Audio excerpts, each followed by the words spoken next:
Ciao a tutti, sono sempre io, Lettre d'Amour. Oggi vorrei parlare di questa frase ricorrente. Sono credente non praticante.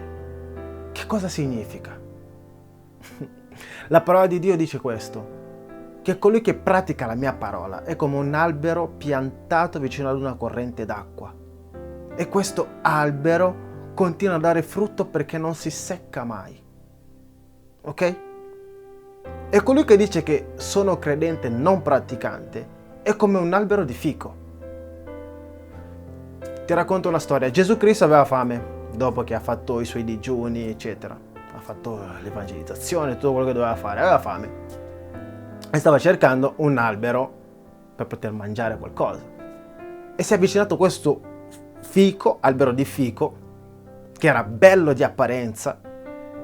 Però avvicinandosi ha notato che non c'era nessun frutto. Gesù ha condannato questo albero e questo albero si è seccato. E colui che dice che sono credente non praticante è esattamente come un albero di fico. Non dà frutto.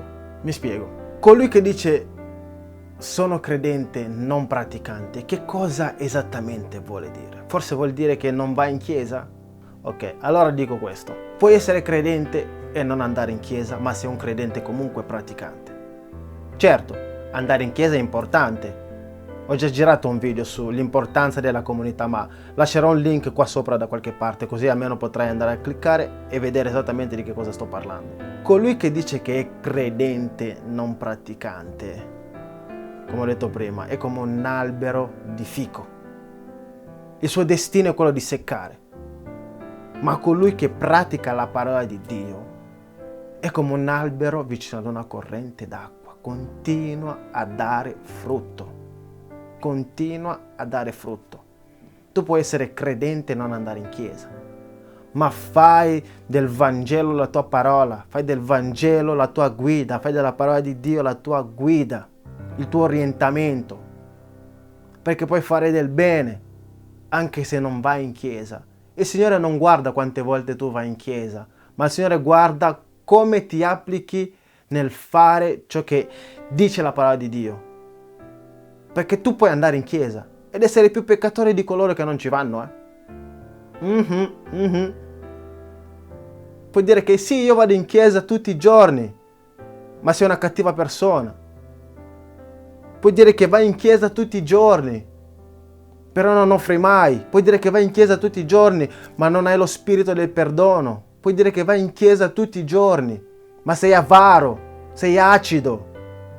Puoi andare in chiesa tutti i giorni, ma proprio tutti, puoi portare anche le tue decime, ma sei una cattiva persona.